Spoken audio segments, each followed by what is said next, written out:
Hey everyone, StripedSweater here, coming back at you with another patch overview video, this time for the House Galencourt update. This is content update 1. The highly anticipated content update has finally arrived. It just came a couple days ago, and so I figured I'd do another video going over the patch and some of the key changes. Again, this will be mainly focused on the combat changes of the patch, although I will mention some of the other things, some of the new content that was actually added to the game, but there's a lot to go over with regards to the combat changes. Definitely some things that I like, and other things that I don't like so much. Yeah, we'll be going into this update. We won't really be talking about the bugs because there were some bugs introduced with this update. It's just a couple key bugs, but I'll go over those at the end if I remember. We'll just start going through the list. So I got the patch notes up here in front of me, and they will be in the link down below. So if you want to pull them up yourself and read along with me, or they'll be on the screen. All right, guys. So yeah, this is the House Galencourt update. This update was supposed to drop in July. They ended up pushing it back, but it actually still dropped sooner than I anticipated it would. I honestly thought we'd be getting this more near the end of the month, but it looks like that they combined that second bug fixing update and content update 1 into one update. Here we are. It was dropped within just over a week into August here. Yeah, August the 10th. Yeah, just a few days ago. And there's a lot to it. There's honestly a lot to the update. So scrolling down the list here, we have 2 new maps. The first obviously being Galencourt. The Masons are laying siege to the Agathian city of Galencourt. We also got a new map for free-for-all, team deathmatch, and arena. I'll get to arena in a second, but yeah, called Courtyard. A fun little TDM map. Honestly, I like it a lot. With regards to both of these maps, honestly, fantastic work. Like, these maps, I think, are really some of the best in the game. They're absolutely gorgeous to look at, just a great change of scenery, and it really shows what Torn Banner can do with regards to map design, because I've played Civ 1, and I know their maps from Civ 1 were fantastic, and what they already had in the game was fantastic, and just these 2 new additions, both 10 of 10 bangers. Absolutely love these 2 new maps. So yeah, we have 2 new maps. Galencourt for team objective. The Masons are attacking, and the Agathians defending. Then Courtyard, again, TDM match or free-for-all. Just both really good-looking maps. Really bright, vibrant, change of scenery, like how you would think Agatha would be, right? So really, really nice. We have the new arena game mode. This is a 3v3 mode with a first to 5 wins. It's more competitive than the other modes around. It's not actually officially ranked or anything, but yeah, this is the new 3v3 mode, so you can party up with your friends and whatnot. I think it's a good start, good idea. But from playing, and yeah, I have been playing, I've had like 2 days under my belt now of playing the new update. So from what I experienced with arena mode, it's a great idea, but there's a couple things I would change about it personally. The first one being the fact that archers are allowed in the arena mode. I honestly don't think that archery should be involved in 3v3. When you're thinking 3v3, you're thinking you're going in there to perform, your best melee. You're showing off your best melee skills, and you're trying to see who's the best. And I find archers really deter from that, to be honest. More of a nuisance than anything. So that's my first issue with it. Second issue, kind of a couple issues in one, but people can leave the match mid-match. There's not really any penalty, and then you're stuck into like these 3v1, 3v2 scenarios, and it's just not really fair for the other team, which kind of blows. And again, with that as well, I find that it'll actually start the match with only 5 people in the match, which doesn't make any sense, because that means one team is going to have a man advantage over the other. I don't know why it wouldn't wait till it found full 6 people to start the game, but yeah, it does start at 5 people, which is a little questionable. The mode itself, I think, is a great idea, but I don't think archers should be involved in it at all. And I do think that it should really wait for all 6 people to be in the game. And then, maybe they introduce some kind of penalty system where people can't rejoin arena mode if they do leave too many times in a row before the match finishes. But yeah, other than that, definitely the mode could definitely use some improvements, but it's a good start. Definitely a decent game mode if it receives some proper updates there. Next on the list here, they did add a player profile screen. It is very, very beta. I wouldn't even call it a beta. It's very alpha state, this player profile screen. Most of the stats don't make sense. The only stat that actually made sense for me personally was kill death ratio. That seemed about right. Everything else with regards to your class breakdown and weapon breakdown didn't make sense. It was telling me I had my second most used weapon as two-handed hammer, where my most used weapon was Danax, and then my classes, it was like, I don't know, I think there was archery in there. I'm like, you guys know me. I don't use a two-handed hammer too much, and I definitely don't use archer too much. So definitely something up and funky with the player screen there. It wasn't too bad. I mean, it's a good start, but yeah, definitely needs some work. So good concept, just needs to be ironed out a little bit. I'm even surprised they introduced it in this content update, but they said they would, and they did. Although it doesn't really work properly. So take anything that you read on that page with a massive grain of salt. All right, moving on. Up next, we have the Aerocam. So this was a feature from Chivalry 1 where after you pressed the middle mouse button after shooting an arrow or a catapult or a ballista or something, you would actually track your projectile all the way to its target, right? So they've reintroduced that. That's back, and it works with anything. Anything that you throw, as long as you press your input, which it does say is the flourish button by default. So if you're on PC, that would be middle mouse button. For me, that didn't work. You actually had to bind the setting manually. Not a big deal, but yeah, if you're wondering why the Aerocam is not working for you, go into your settings, go into your keybinds, and go ahead and rebind that. It's called Aerocam in the keybind section, in the general section. Go ahead and rebind that to any button of your choosing. And after you fire a projectile or throw a weapon, if you press that button, it'll follow it to its end. So that's pretty cool. Okay, content update 1. Next big thing here. We got a lot of new customizations. I think 60 plus customizations across the board. This includes weapon skins, new armor for female Agathian soldier, female Agathian knights, armor, weapon skins, shield skins, heraldries, like just whole bunch of different skins. 2 new voices as well. Here's some of them here. You can see like pretty cool skins. Decently, like a good chunk of customization was added. You got as well 2 female character voices, Barmaid and Evil Queen. I believe Evil Queen is for Mason and Barmaid is for Agatha. But yeah, definitely some interesting content added there. Other like minor things here. They added monks to which are part of the final objective on Galencourt, where the Agathians, I think the top 12 people, or not the top 12, is I think the first 12 people to press K will turn into a monk on the next objective and defend Phaedrid's tomb there on the final objective, which is pretty cool. They're big, beastly looking peasant monks, and they all have heavy maces. But yeah, it's pretty cool. And the other things added some, new food, throwables, different stuff like that. The nobles, so actually on the map Courtyard, you actually start the match as Mason and Agatha nobles. And you start off with a big peasant brawl for your very first life, and then you spawn in at your regular class. It's actually a really cool feature, and I like it. It's very lighthearted and funny. Decent addition there. But yeah, that's basically it for content-wise. So this update, in summary, we got 2 new maps, 1 TDM, 1 team objective, skins, decent amount of like customizations and skins. Oh, and a new game mode, 3v3. Honestly, content-wise, I think this update was actually pretty solid. I won't lie. I think definitely a decent-sized content update. And again, maps, fantastic. Galencourt and Courtyard are, I think, some of the best maps in the game. Very pretty, very good looking. Now, I did hear that some people are having performance issues with the new maps, which it is kind of understandable. It is a very dense city, so hopefully now that more people have experienced it on a whole bunch of different hardware, maybe in the next patch or 2, we'll see some performance improvements with regards to those 2 maps. But overall, I didn't really notice any performance issues, but then again, I do have a decent gaming computer. So anyways, I didn't notice too much performance issues on my end, but yeah, maps absolutely fantastic. Okay, moving on. Parties, this is one of the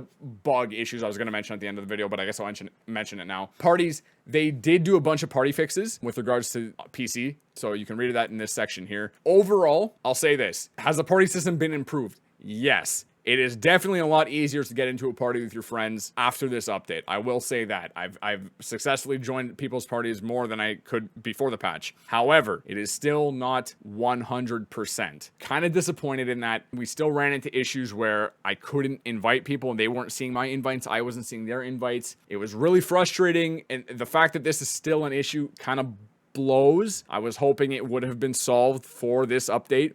Considering, new content, you want to play with your friends, you want to jump into the game together, but the fact that it's still an issue is kind of discouraging. Really hoping that this is solved by the next patch 100%. I'm gonna be really disappointed if it's not. I just want to easily invite my friends to a game and play with them. Like, that's all I want to do, and I think that's all a lot of people want to do, especially people that convince their friends to go out, buy the game.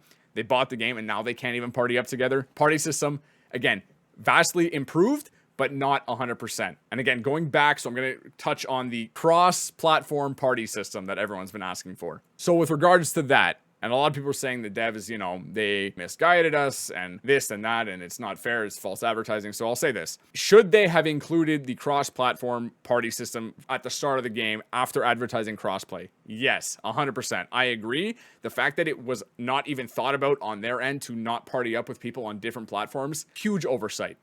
A huge oversight. However, playing devil's advocate here, they did not state that would be a thing. All they promised was crossplay, right? the game as it is right now is technically crossplay. Everyone is playing on the same servers with regards to whatever system or PC you're playing on. Everyone is playing on the same servers. So while it is crossplay, the fact that you can't party up cross-platform, yes, super discouraging. For one, like, if I had friends that played on console and I played on PC, I would want to party up with them easily. Unfortunately, that you can't really do that at the moment, so that really blows. They still have not given a date or anything with regards to that. They still say they have seriously shifted their focus and are looking into that as quickly as they can to try and get a proper cross-platform party system up and running. But as of right now, it is not a thing. That is that. Super discouraging. Big oversight on their part. They really should have done that on the game's launch, but that's the state of that. So that's with regards to parties. Okay, the meat of the update here.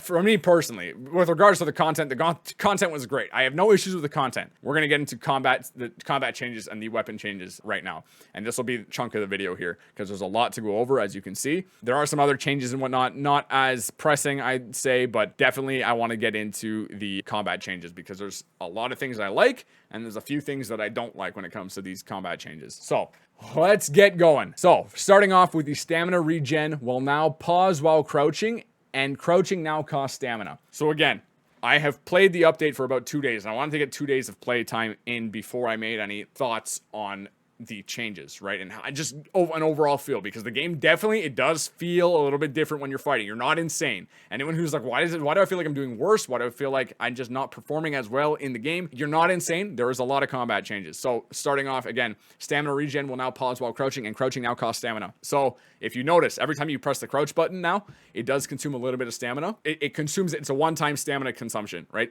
Tiny amount, but while you're crouched, you will not regain any stamina. Personally, not a fan of this change. I really don't know why they did this, to be honest, because you have other actions like sprinting and jumping and whatnot that doesn't consume stamina. All of a sudden, crouching consumes stamina. To me, it doesn't really make sense. Crouching, for me, was always... I never really used it to duck an opponent, which you would think, like, you want to crouch under a duck, but I found in Chivalry 2, compared to, say, Mordhau or Shiv 1, ducking was not as important in this game when everyone has dodge. It's much easier to dodge out of the way if someone is attacked than to duck them. You would notice a lot of people crouching, and the main use for crouching, and I've explained this on stream, was so that you don't lunge yourself forward toward the enemy, because when you crouch and you attack at the same time, you actually don't have lunge forward while you're moving. The only other time you won't lunge forward while swinging is if you're stationary and you're not moving, but that's rarely happens during a fight. So the only way to stay moving while not lunging forward is to crouch, right? So this was a footwork mechanic of the game. By making it cost stamina and not regenerating stamina while crouched, it's almost like they've made it harder to footwork. I don't know why they did this personally. I don't like the change. I think it's kind of silly because, again, most times when I'm crouching to try and mix up my opponent's spacing. So now every time I crouch, it is costing me stamina. And considering how much someone could crouch during a fight, like it really adds up. And I've noticed myself actually running out of stamina quicker because of this. Again, another time when you want to crouch is when I find in a 1vx, when you're getting surrounded by a bunch of opponents, the worst thing you could do is throw out a swing as you're backing up and then lunge forward toward the surrounding opponents who now easily surround you, and your back's exposed, game over, you're dead. By doing this change here, it doesn't make any sense to me. They're nerfing footwork. I don't think it's good for the game's design at all. If they're going to make crouching cost stamina, why not make jump cost stamina? Why not make sprint cost stamina? People who were saying, like, oh, well, if you crouched in heavy armor, you know, you would lose stamina. If I jumped in heavy armor, I'd lose stamina, right? The argument goes both ways. I don't really see the point in this. I thought it was fine as it was, as a cool mechanic, not to lunge yourself into the opponent and whatnot, but it is what it is. That's the change. That's the first major combat change I definitely disagree with there. And again, I'm just going to be going over and skipping through stuff that I don't think is too important.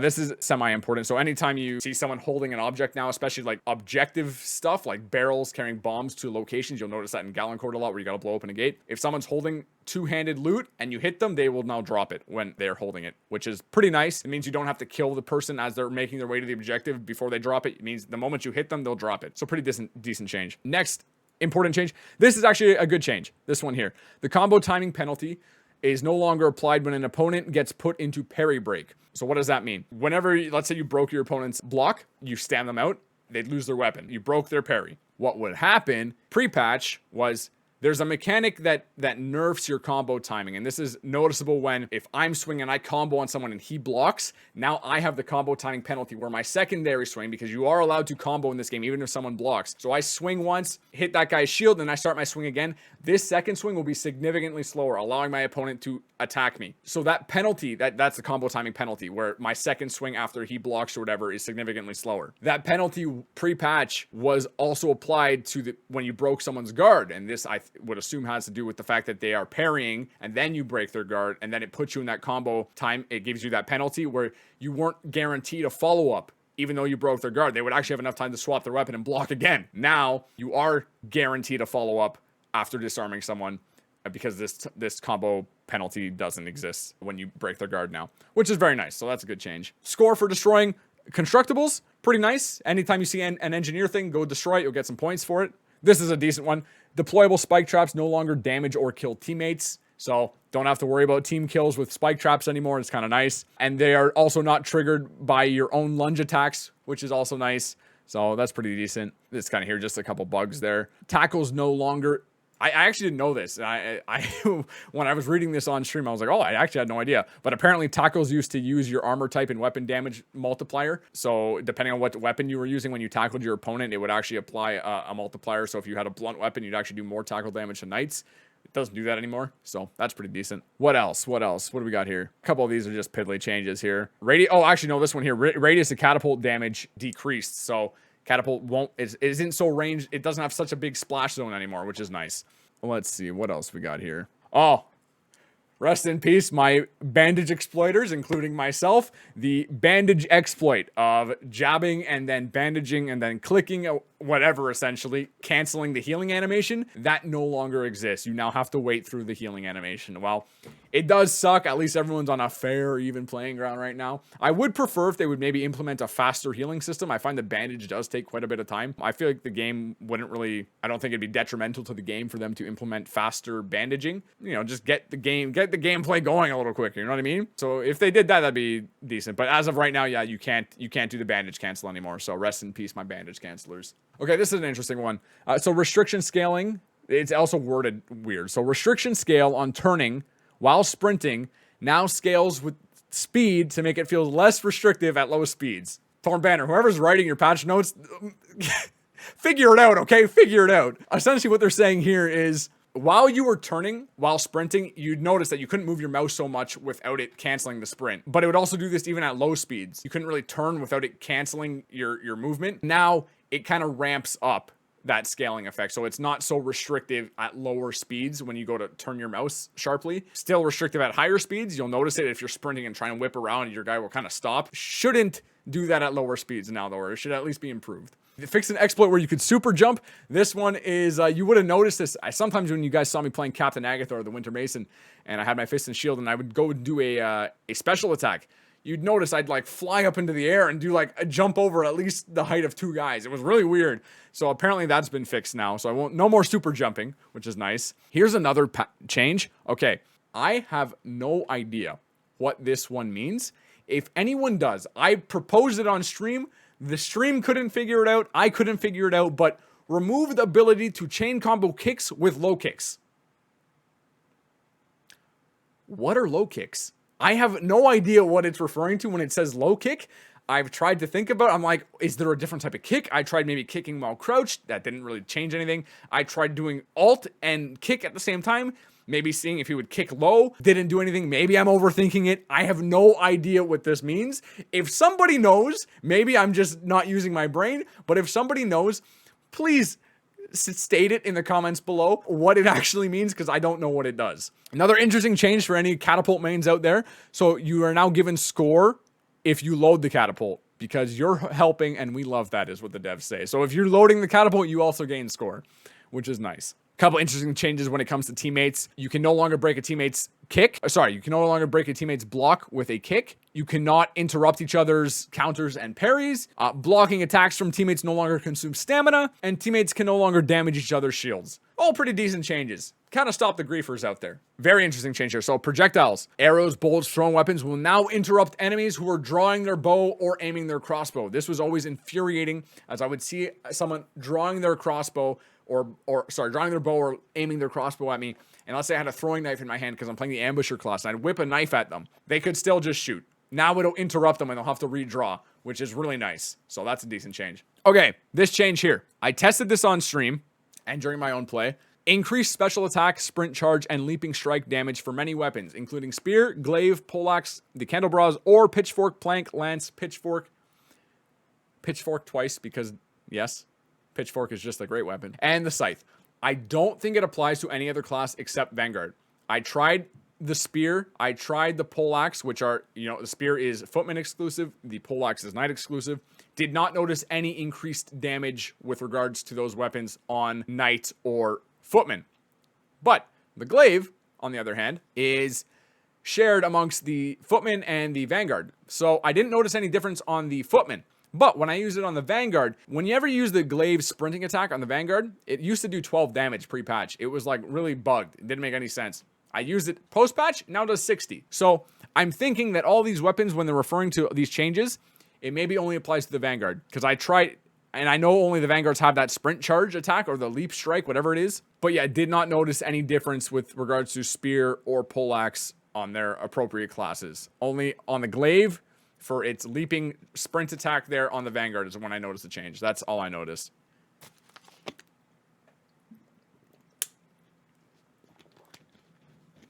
Okay, up next, the other change and biggest combat change I think that the patch introduced. This one right here. Slash and overhead turn amount slightly decreased to prevent the spin playstyle and improve crouching under swings. After 2 days of play, I can say this, I do not like this change. They have once again restricted the turn caps on your weapon swings. Now, here it says only slash and overhead.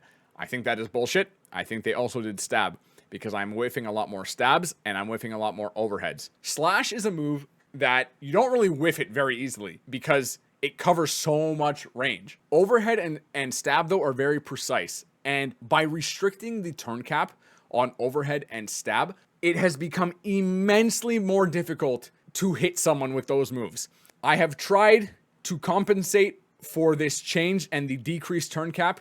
Like this, it is very noticeable. It is a very noticeable change. It's the first thing I noticed when I started playing. I was like, holy shit, I feel so slow. It is so much harder to drag a stab or drag an overhead into an opponent who is moving out of the way. Because again, slash, you don't have this issue because it's a wide sweep, but very noticeable. Again, I tried to compensate for this by increasing my sensitivity and DPI. So pre-patch, actually between patch 1 and this content update, I had increased my sensitivity to a just 3, up from 2.85. I made it a 3 and I kept my DPI at 1500. And I found, because after the first patch, they also restricted the turn caps. And I was like, oh shit, this feels a little slow. So I just increased my sensitivity a little bit, played a little more, got used to it. It was okay. After this patch though, I found it super strict. So I increased my sensitivity to 6, from 3 to 6 sensitivity. And I upped my DPI from 1500 to 1600. I found this did make it a little bit easier because I didn't have to move my mouse so much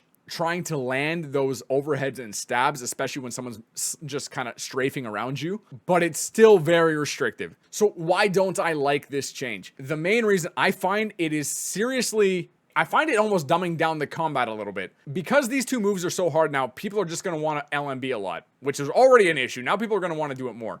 Second, dodging has now become immensely more powerful. It was already a strong move. Now it is, I can't stress this enough. Anytime I saw someone overheading or stabbing me, one dodge. One single dodge, didn't really matter where, one single dodge and I was avoiding their swing. No issue. Avoiding their stab, avoiding their overhead. It was almost too easy to get out of the way. So easy, in fact. So easy that simply strafing without dodging, just walking, face hugging someone, getting right up in their face and walking around them was enough to dodge the attack, because the opponent is now severely limited in their capability to adjust for any movement that you are doing. I do not like this change. I understand. So here in the notes, they said they want to prevent the spin playstyle. Okay, I don't know about you guys, but the spinning really only occurs with the LMB, with the slashing move. So I can, you know what? I can deal if they want to decrease the turn cap on the slash. That is 100% understandable to me. I totally get that. Because there are times when you can go for a heavy swing and almost get a full 360 around you. I've done it before. You guys have seen me do it. Post-patch, I did try a slash. A lot harder to get a 360 now, I will admit. However, because it's a slash, I can at least still hit my opponent if he's fighting me and trying to strafe around me or dodge me. When it comes to the overhead though, applying this restriction to the overhead and to the stab, I do not find it beneficial. I don't know of anyone who is doing 360s with overheads. I mean, you might have seen me do it. It was still very difficult, especially after patch 1, which already reduced the turn cap. After patch 1, I found it was restricted. I was like, you know what? This is not a fan, but I can get used to it, right? Still manageable. After this patch here, I honestly find the turn cap, I don't like it at all. I find it horrendous. Again, if they want to make it on slash only, I get that. That is totally fine with me. I have no real issue with that. It's understandable that they don't want constant spinning around like a Beyblade, right? I get that. But when it makes the opponent so easily able to avoid a swing with like the footwork level of a 2-year-old playing the game, I think there's an issue. Because I'll do an overhead on a guy and I see him just move ever so slightly to my right. And I'm like, oh, let me just adjust for that. Now, before I could adjust for that and it would end up hitting him. He would have to do more than just simply step to the side. He'd have to maybe move to the side and dodge at the same time. It's to the point where they don't even have to dodge.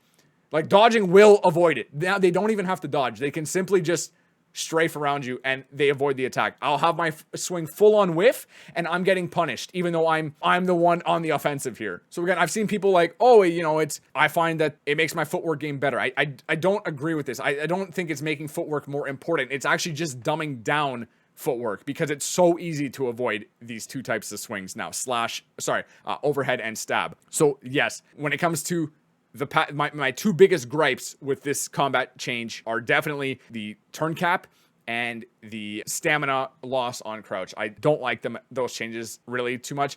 You know what? I can probably deal with the stamina loss on crouch, but the turn cap, I really feel like they went a little too overboard with it. It's a little too strict. Dial it back, bring it back to patch 1 state if they want to reduce it, or you find a compromise. Make the slash as strict as it is right now, and make the stab and the overhead as strict as it was in patch 1. Because as of right now, I'm whiffing attacks I was not whiffing before, and it's noticeable on my performance in game.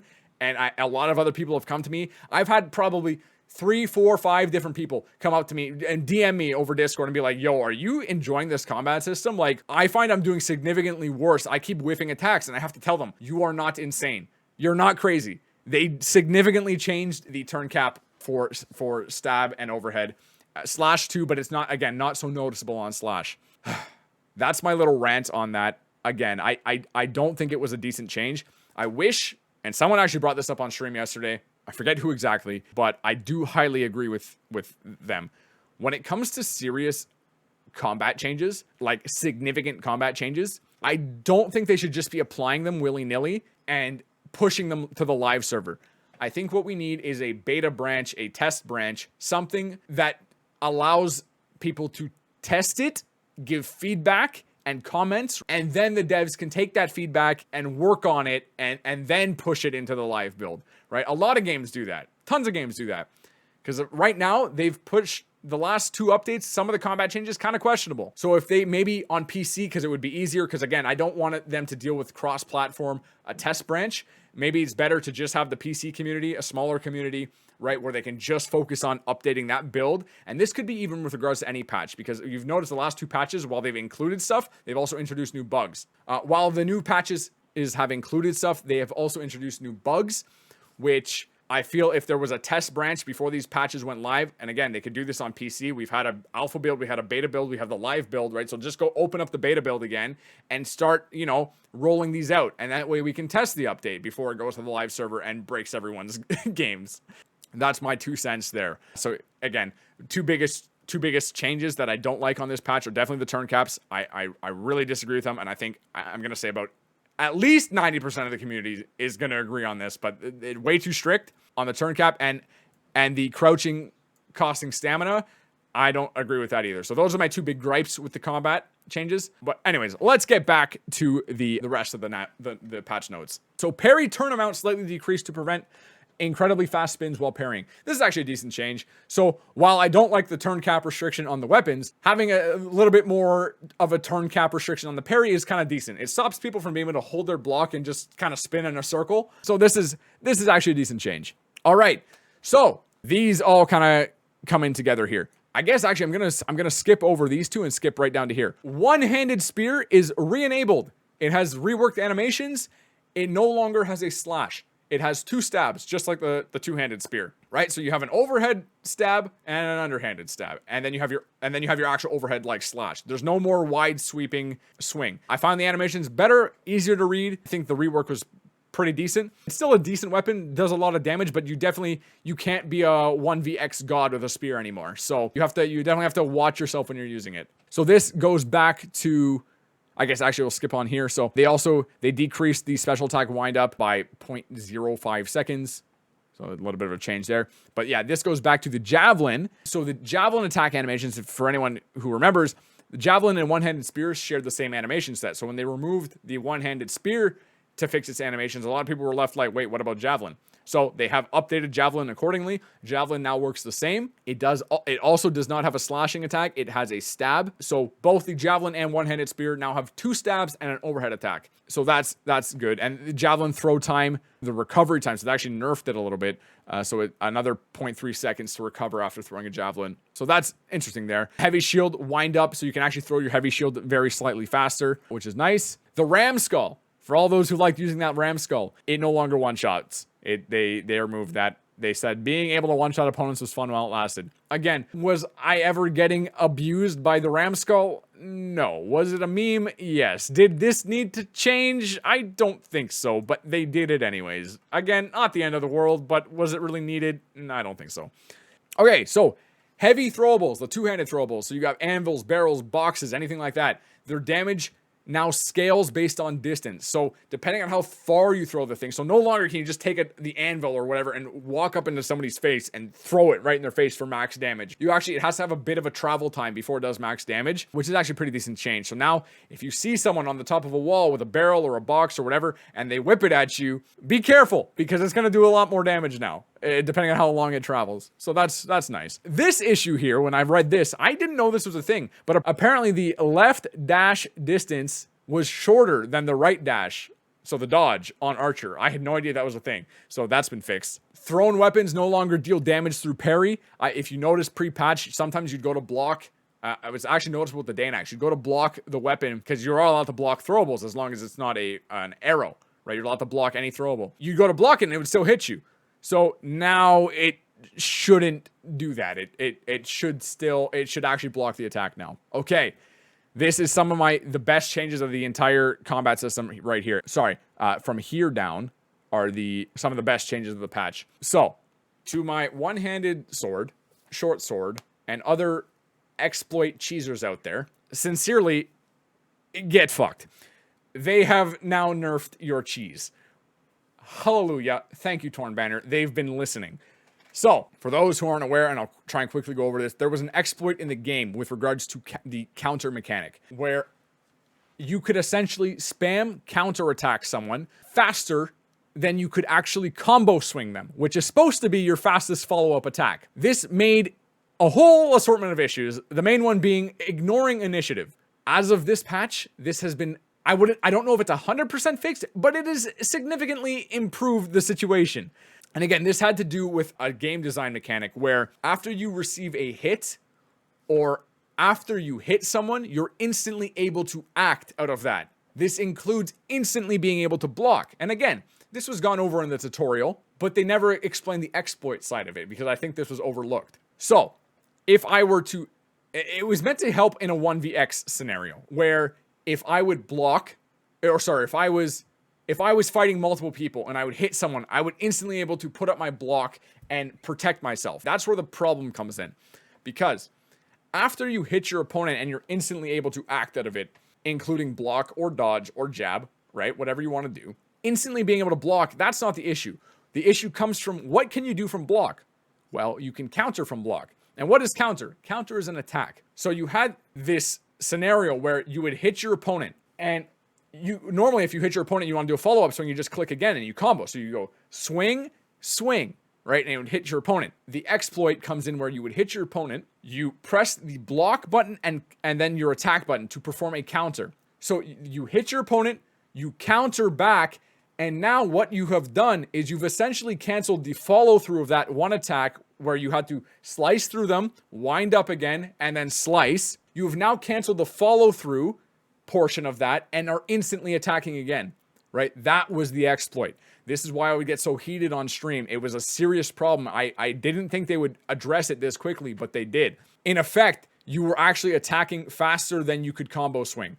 Huge issue, because now you have weapons like the short sword, very noticeable on. Weapons like the sword, very noticeable on. Any like fast weapon, it was so toxic to play people who were abusing this.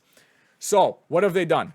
You're no longer able to instantly initiate a counter after hitting the world. Pre-patch, you could hit an object in the world, anything, right, and do the glitch, because anything you hit would act as an opponent. What are you able to do after hitting something? You're instantly able to act. So they now delayed your timing, so you can't actually enter a fight by like hitting off the ground and then starting this exploit bullshit. That's fixed. So that's off hitting the world. They also done it against hitting players.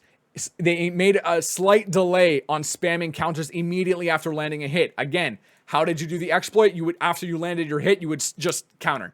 Counter, counter, counter. This is why you would see people with a sword. If you ever saw someone with a sword swinging nonstop, always from the same side, usually from the left-handed side, they were using the exploit, right? They weren't doing the normal follow-through combo. They were hitting you, counter, hitting you, counter, and it would cancel the rest of that animation. So again, they've made the delay between trying to counter immediately after letting a hit. They've added a delay there, helping fix the exploit. Another fix here, thank God. Okay, there was a bug in the game, and I didn't know if it was an intended feature or not. Turns out it is a bug.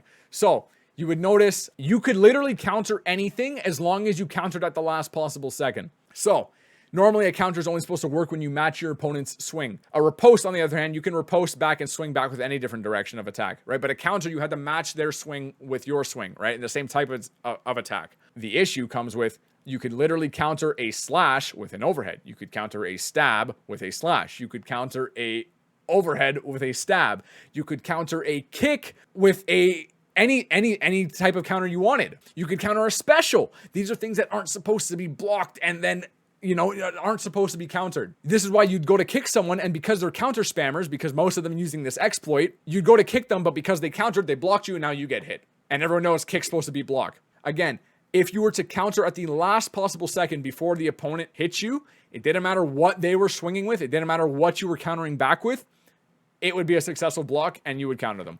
That has been fixed. It has been fixed. This makes me extremely happy. Again, this is like the best. These few changes coming up are the best changes in the game. So no longer can you counter any attack with any attack. Oh, hallelujah. See you later, Messer boys, and anyone else who abused the stab. Stabs start their damage slightly later, making them easier to react to. Yes, we're talking to you, Messer boys. Anyone who has played the Messer or has played against the Messer, or even if you've played the longsword or the spear, you might notice, my stab hits really fast. So fast, in fact, that it hits before the animation even finishes, right? Before the animation even starts. That it was a bug. It was an issue. Super noticeable on Messer. It was also noticeable on longsword. Those are the two weapons I noticed it with the most, where you would see the opponent wind up their stab, and you would get hit before you even saw the lunge. They've slowed down stabs, and again, this is universal. This is not just to the Messer. This is not just to the longsword. It's universal against all weapons, because it was possible to do with all weapons. It was just most noticeable on the Messer. They've slowed down stabs across the board to make them easier to read and react to. You won't get pre-hit anymore. I was telling you for weeks, I was saying, I'm pretty sure the Messer's pre-hitting. Turns out the Messer was pre-hitting. All right, so that's been fixed. Actually, no, sorry. Reduce the ability to counter spam. That's different. So again, yeah, they're slowing down your ability to just spam counters, which is nice. But yeah, getting hit after being deflected, now puts the player into interrupted state and gives the opponent initiative. So I think what this means is, so you're getting deflected. So if someone just blocks you, they don't riposte, they don't counter you, but you deflected their swing, and now they get hit, you get interrupted for that happening, and now your opponent has the initiative. I'm pretty sure that's what that translates to. And what else? What else? Oh yeah, they did change some of the UI and indicators for counter and riposte. A lot easier to read. So now when you counter someone, you're going to notice your screen kind of pops up. It pops up blue, right? You could always see the blue sparks, but now it actually, the UI turns blue when you see the counter, and it shows you your active parry as long as the blue is on your screen, and as long as, or the yellow. So it's blue for counter and it's yellow for riposte. As long as those are on your screen, I'm pretty sure now that shows your active riposte or your active parry. So that's new there. So that is the meat of the update's combat changes. In summary, yeah, definitely the majority of the stuff was a good change or a neutral change, something I don't necessarily agree or disagree with. That was the majority of the stuff. The two key highlights there that I definitely don't like: stamina regen, stamina doesn't regen while crouch, and now crouching costs stamina. Don't like that. And the turn caps. I went over those enough. I won't mention it again, but those are definitely the two I disagree with the most and should probably maybe be reevaluated by the dev team. The best stuff of the patch is definitely the fixes that they made. Like this whole bottom section of the combat changes, absolute god tier. Like 10 of 10. I definitely love the changes that they did here. They're nerfing that exploit, fixing so that you can counter any attack by countering at the last second. These are good changes. Trust me, these are really good changes. And the ability that stabs, they slow down stabs across the board, so now they're easier to read. Like, it's just, those are all really good. So I'm happy with it in that regard, but definitely the turn cap and the crouching stamina changes, I definitely don't agree with. I'm going to skip over the animation section. There's not a lot changed in there. It's just like animations have been improved. You know what I mean? Like, not too much there. Maps. So with regards to the maps, the combat zone switch, when the objective changes, only defenders will now be forward spawned, which is nice. So this stops, again, if you think of a map like Coxwell, where Agatha would cheese the objective because the out of bounds limits didn't apply until they died and respawned. So what Agatha could do was not die, run away, and hide. And because they didn't die, they're not out of bounds. Meanwhile, Mason could be out of bounds. So that's been fixed. VIPs now receive more health when healed. That's a good change. All of your king, your dukes, and nobles, you heal up for more, which is good. You can now sit on benches together, which is nice. Speaking of benches, I'm pretty sure it says here on Coxwell, there is no more small bench. Yes, you can. There's no more child soldiers on the battlefield, as much as we all love role playing as child soldiers. They no longer any model. Yeah, that's gone. That's gone. Unfortunate. But yeah, other than that, Fallmeyer got some serious buffs. The gates are harder to destroy. The VIP, the prisoner at the end, has more health. Just some good changes there. But yeah, I'll let you guys read through the map changes. Like, there's pretty decent changes all around. And yeah, I think that pretty much does it for the meat of the update. So again, guys, this was a patch overview of the House Galencourt update. Key takeaways from the patch, I would say the content-wise, solid. Definitely solid. Combat change-wise, definitely things I like, definitely things I don't like. The exploit fixing was nice, and the stab speed reduction was nice, but other stuff, such as the turn cap restrictions and the fact that crouching costs stamina, I don't necessarily agree with that. So maybe the devs will look into that again. And again, I said I was going to touch on some bugs. So yeah, party system, while it is improved, definitely not 100%, and that's kind of discouraging. I really was hoping to have it fixed by this update. Unfortunately, it was not, but what can you do? We'll wait for the next one. Hopefully, it'll be fully addressed by then. As I said, definitely easier to get into a party after this update, but still, it's not working 100% of the time. And the other bug that was introduced was the cosmetics not appearing bug. So some people are being affected by a bug where none of their cosmetics are showing up. Myself included. Nothing is working cosmetic wise. I look like a default soldier, have default voices, default everything. Now, you haven't already.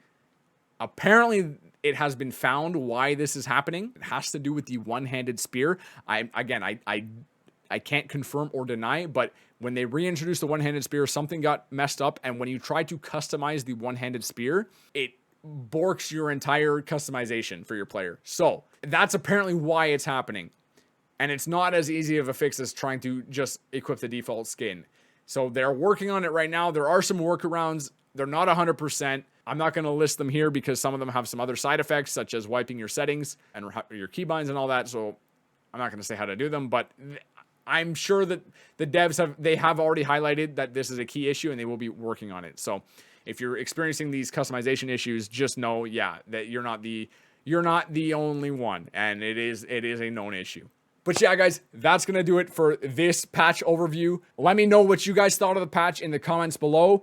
Honestly, I really like the new maps. I think they're fun. Just got to get used to these new combat changes. Maybe that's all it's going to take. Maybe it's just going to be a matter of just playing more to get used to them. But yeah, definitely I think that a decent patch overall, and hopefully this is a good sign of more things to come in the future from Torn Banner and the content that we receive to Shiv 2. So yeah, if you guys liked the video, consider hitting the thumbs up button and the subscribe button if you want more of this content on a regular basis. And yeah, guys, I will see you in the next one. Peace out.